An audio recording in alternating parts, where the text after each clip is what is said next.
There's a paradox that impacts most startups early on. You can't make your product without money, but you can't get money without a product. And I find a lot of founders waste a huge amount of time struggling unsuccessfully to fundraise at this point in their business.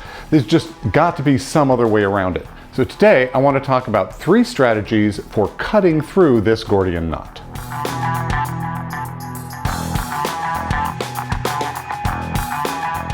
Welcome to Feel the Boot, the science of startups. I'm your host, Lance Cottrell, and I'm here to help you along your journey climbing that vertical learning curve you're going to encounter as a founder. I know what it's like. I've been there myself, and I have helped countless other founders along their journey to success. Now, this episode is part of our series on fundraising, and I'll put a card up there with a link to all the rest of the episodes on this topic, and also put a link down in the description. Now, in addition to videos, you can get all of the material that we produce at Feel the Boot, also as articles at feeltheboot.com, or through our podcast if you want to listen on the go. Same content in all 3 formats. Maybe you're stuck right now. You can't afford to build the product you want to deliver to your customers, but you've tried and failed at raising money to give you the capital you need to actually build out that solution. But obviously, you're not one to give up at this point. So what are you going to do? I've seen companies successfully take 3 different paths to get out of this predicament. First, they can give up on what they thought their product needed to be and make something much, much cheaper. Something that they can afford to build right now. Second, you can really focus on validating your business, guaranteeing that you know this will be a success once the product comes out. And third, you can look for other sources of funding. Raising money from angel investors and VCs is not always the only or even best path to be taking, especially when you're in this situation. When I talk about building it cheaply, what I really mean is getting down to just that core value creation loop, the thing that your customers will come to you for, and stripping out absolutely everything else. Because really, that's what investors want to know about. They want to know, can you reach those customers? Are they interested in it? Do they get that value, right? Will they engage with it and it benefits them? And will they continue to engage with it over time?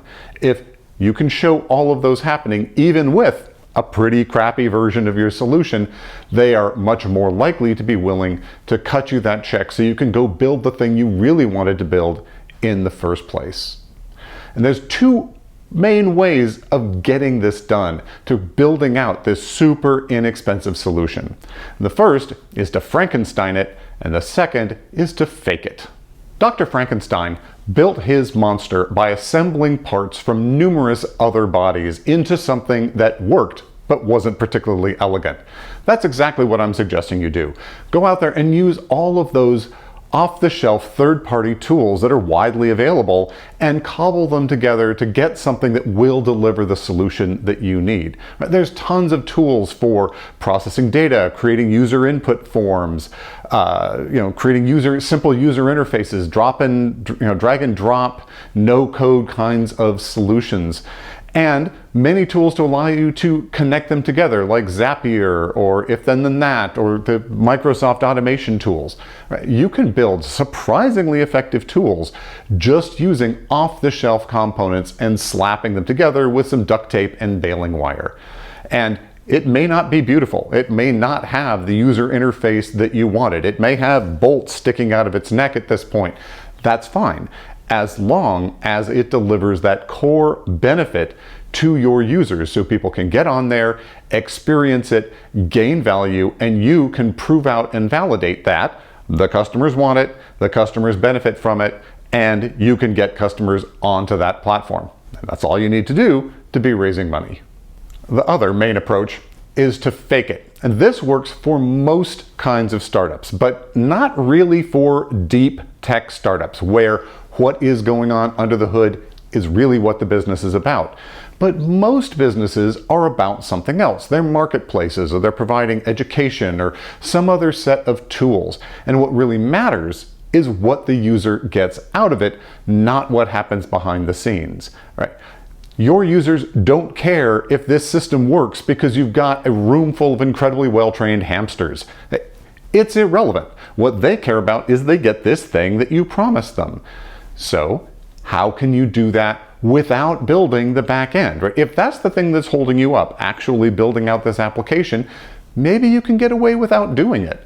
Right? If there's some sort of, let's say it's a marketplace and you need to connect buyers with particular kinds of sellers, you might use AI to do this really sophisticated searching thing, but in the short run, maybe you just have the person fill out a Google form, it gets delivered to you, you go look through your list of vendors, find the right one, do some research, put them together, make the introductions, and then push that back out to your users.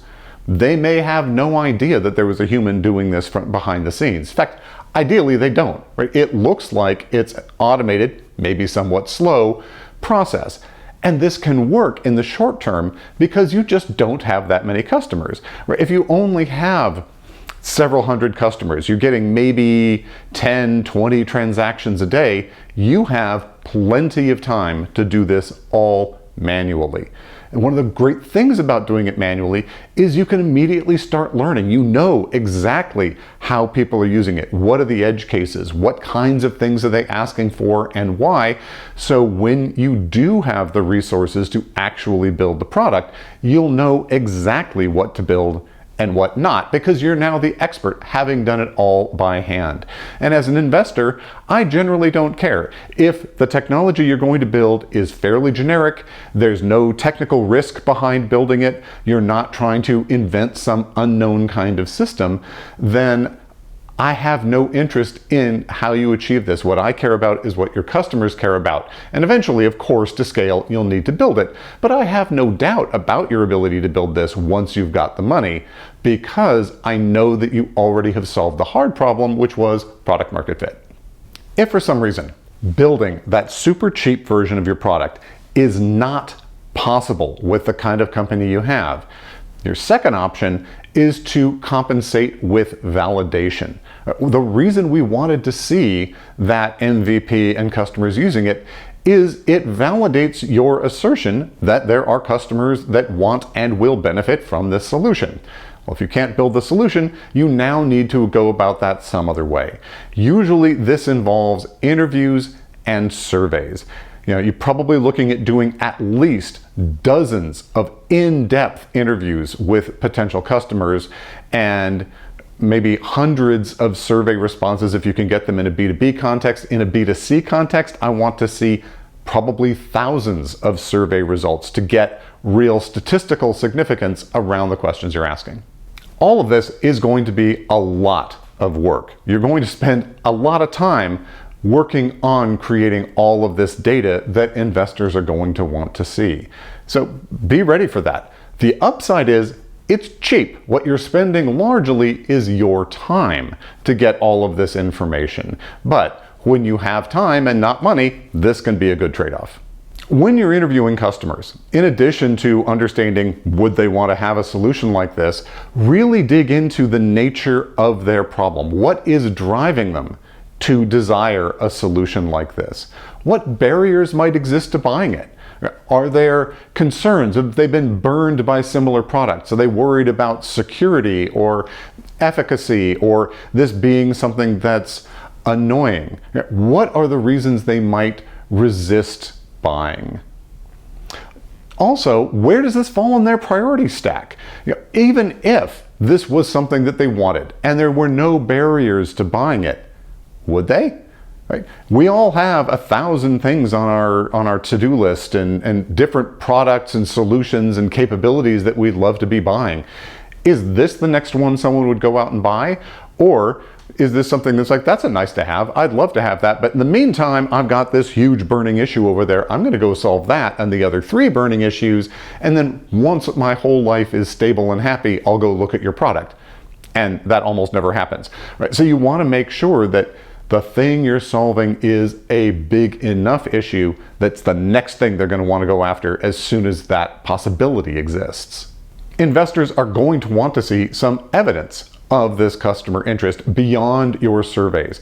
We want to know that when this product exists, you've got people lined up to use it. which means some kind of a waiting list. In a B2B context, I want to see letters of intent. I'd really like to see typically something like a dozen, if this is a fairly high value service, businesses that have already committed to buying your solution as soon as it exists. Now, we know not 100% of them will do so, but that means that you're at least going to have a handful of launch customers, and they are in principle interested in buying the thing you're selling. On the consumer side, I'd love to see a waiting list of thousands, maybe tens of thousands of users that you've been able to reach, understand what you're asking them to pay, and have signed up to get alerted as soon as you go live. Again, many of them won't actually convert, but that's great evidence. Frankly, if you can get them to pre-convert, even better. So if you can pre-sell the solution, or maybe run a Kickstarter where people are already going and buying into your idea, that's fantastic validation. And of course also, that's cash, which can allow you to start building things even in the absence of other funding sources.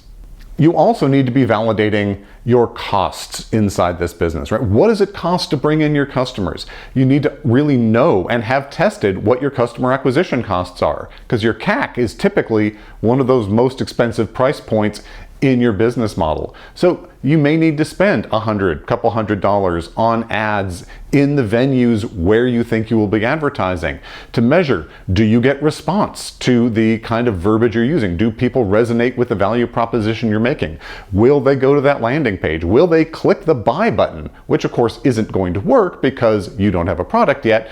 That'll take them to that sign up list, but that shows you now know how to get them and can accurately model what it will cost to bring in those customers. Finally, I want to see you validate the cost of goods sold. If you're making physical product, have you got quotes on all of the aspects of that? How much does it cost to get all of the parts, your full bill of goods, and have it assembled, and have it packaged, and have it delivered to your customers?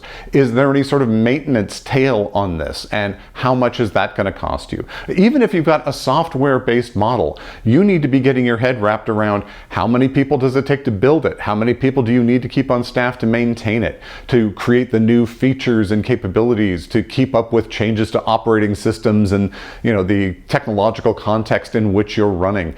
And of course, to provide tech support to all of those people. Try to pull in all of those different cost centers and come up with either proxies or industry standards, or even do some small tests yourself, maybe using the faked up version of your product to get your hands around those numbers. Because it is at least as important to understand your costs as your income and as acquiring customers.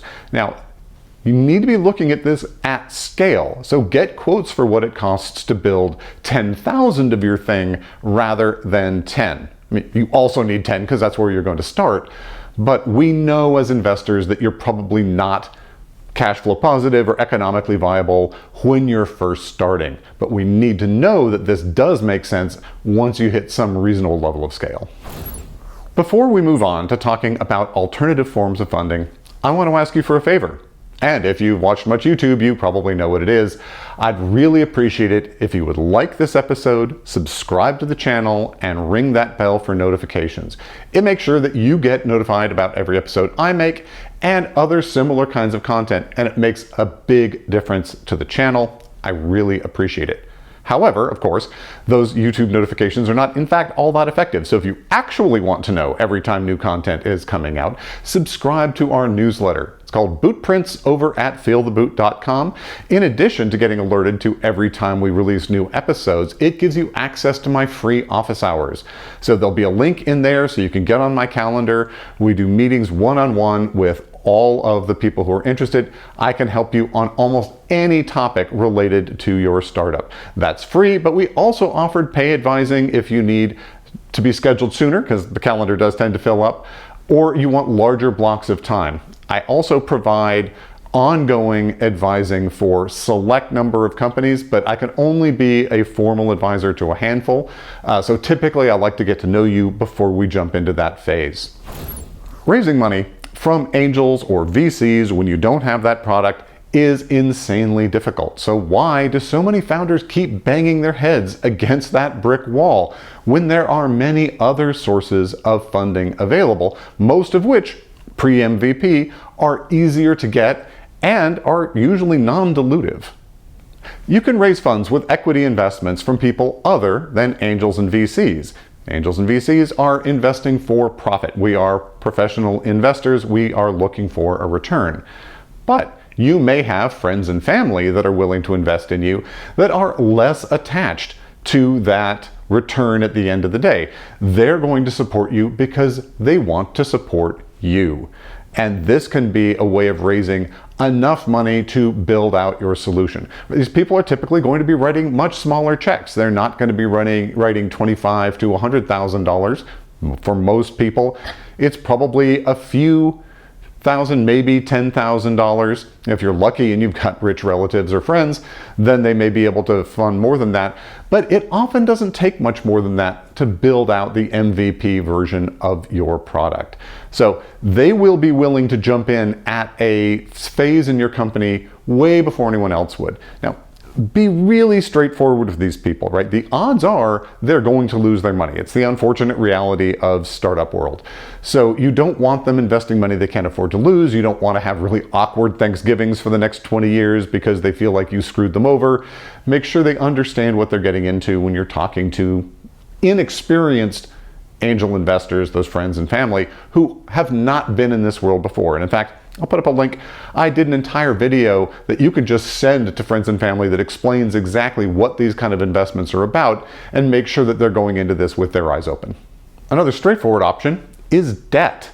Now, you can use credit cards, and a lot of companies have in fact been started with credit cards, but that's really not your best option, right? The interest rates are insanely high, and there's limited amounts that you can pull out. But there are a lot of programs out there that are focused on providing loans to startups. Usually not gigantic, but it's very common to be able to get, say, a $50,000 loan at reasonable terms through one of these agencies for building your MVP, right? When you're just at an advanced idea stage with a pretty solid business plan. And so you'll need to research who is doing that locally. I know that many foreign governments do this. In the US, typically it's done at the state or city level, but lots of programs exist to help support founders get their company off the ground.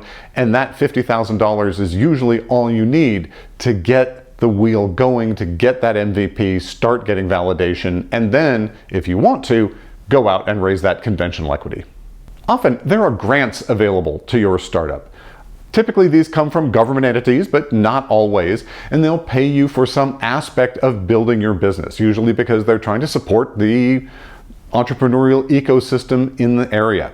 Now, some companies have an easier access to this than others. If you are in the green tech or medical tech or space, there's a lot of programs that are really focused around helping companies in those areas. But the government is big. There are so many more kinds of grants than you could possibly imagine. And the great thing about grants is they're non-dilutive. You're not giving away any part of your company, and you don't need to pay them back. They're not loans. This is money they're just handing you. Now, usually there are some strings attached. They are expecting certain kinds of deliverables from you in return for taking this grant. Often the grants come in phases. So there'll be a phase 1 to the grant where you sort of prove out the beginning of where you're going. And if that goes well, then they'll give you a larger phase 2 and maybe even a phase 3 to continue building that solution. And often it's a solution that they want to exist. So you frequently will see this, for example, in the DoD, Defense Department, where they are looking for dual use technologies, things that they need, but that you could also sell to someone else, and they're willing to pay you to build it out. A common denominator with most of these grants is they're about research and development. They're about creating that thing that the grant maker wants to exist, the medical treatment or the new technology, the new kind of software, whatever this thing is. So they're not paying you for operational activities, right? They're not paying you to market. They're not paying you to do customer support or things like that. But often at this early stage, building that product is your biggest expense. And so getting a grant can jump that hurdle to allow you to get the 1.0 version out there. And if the grant giving organization is a potential customer, it also gives you an immediate in with someone who might then be a paying customer going forward. Similar to grants are partnerships. businesses that want to see your solution exist and are willing to pay you to make it. I worked with a company that was building out a marketplace platform, and there were some large vendors in the space that really wanted to see this platform exist, and one of them was willing to partner up and paid $600,000 for them to do the software development to build the solution, right? Now, there were some expectations of discounts and prioritizing certain features that would be appropriate to them, but there were also sort of a guaranteed customer as soon as things got up and running. So if you have well-funded, good-sized potential customers, it may be worth approaching them to see if this is something that they're really hungry for, right? If you've done the market validation and have gotten to the shut up and take my money phase, or in this case, shut up and take my money when you have built the product, you may be able to have that follow-on conversation to say, hey, if you can help us build this product, we're going to get this thing done much faster than if we have to somehow bootstrap or self-fund our way through to building out the solution. Plus, you get to have some input into exactly what I'm building.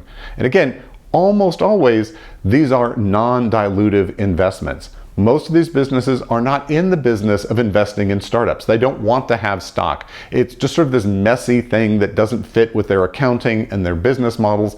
They just want to focus on their business, and if you can make their business more effective, they're often willing to pay you to do that.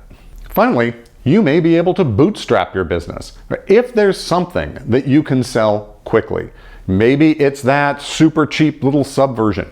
Maybe it's services. If you've been doing consulting or could consult on what you're building, you may be able to generate revenue by doing that right now while you build relationships with people who may be customers for your product as soon as it exists, and while learning exactly what kind of things they need, right? Helping you to optimize that product.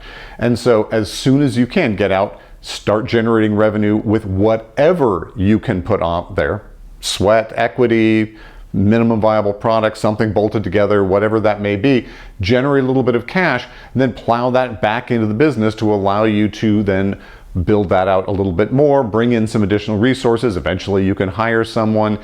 And while you're building it, of course, you're getting continuous feedback because you're trying to sell this thing constantly at every point along the process.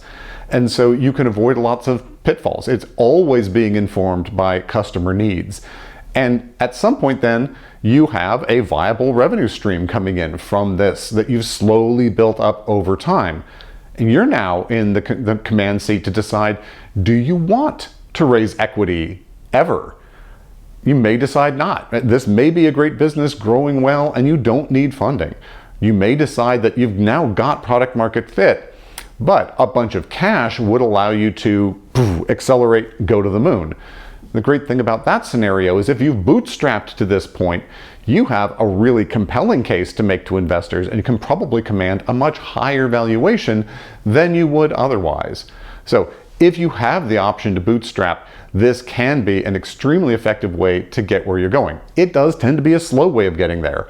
So if this is a first to market takes all kind of scenario, maybe bootstrapping doesn't work for you. But it's certainly worth considering as the or a alternative source of funding in these early stages. So if you're stuck in this nightmare paradox of the chicken or the egg and you can't get one before the other, these three strategies: build it super cheap, validate without the product, or find other sources of funding to build that MVP, can allow you to escape that whole scenario and move forward towards the business that you actually want to build. Thanks for watching this episode. I hope you found it useful and interesting, and if so, please do the usual: like, subscribe, and ring that bell if you didn't do it when I asked you earlier. It makes a huge difference to the channel. I would really appreciate it.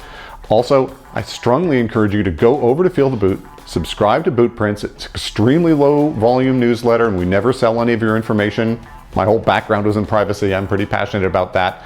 But it does give you access to my office hours. I love talking to founders. Please don't hesitate to sign up. Get some time on my calendar. I'd love to talk to you about whatever issues your startup may be facing. I also encourage you to go look at the rest of the videos on fundraising, and I've got another whole playlist on pitching. There's a lot of good information out there because this is a topic that I think most founders don't really understand well. It's really murky, it's hard to get inside the heads of the investors, and I've tried to lay all of that out for you in a way that's easy to understand and will give you the best chance of raising the money you need. Until next time, ciao.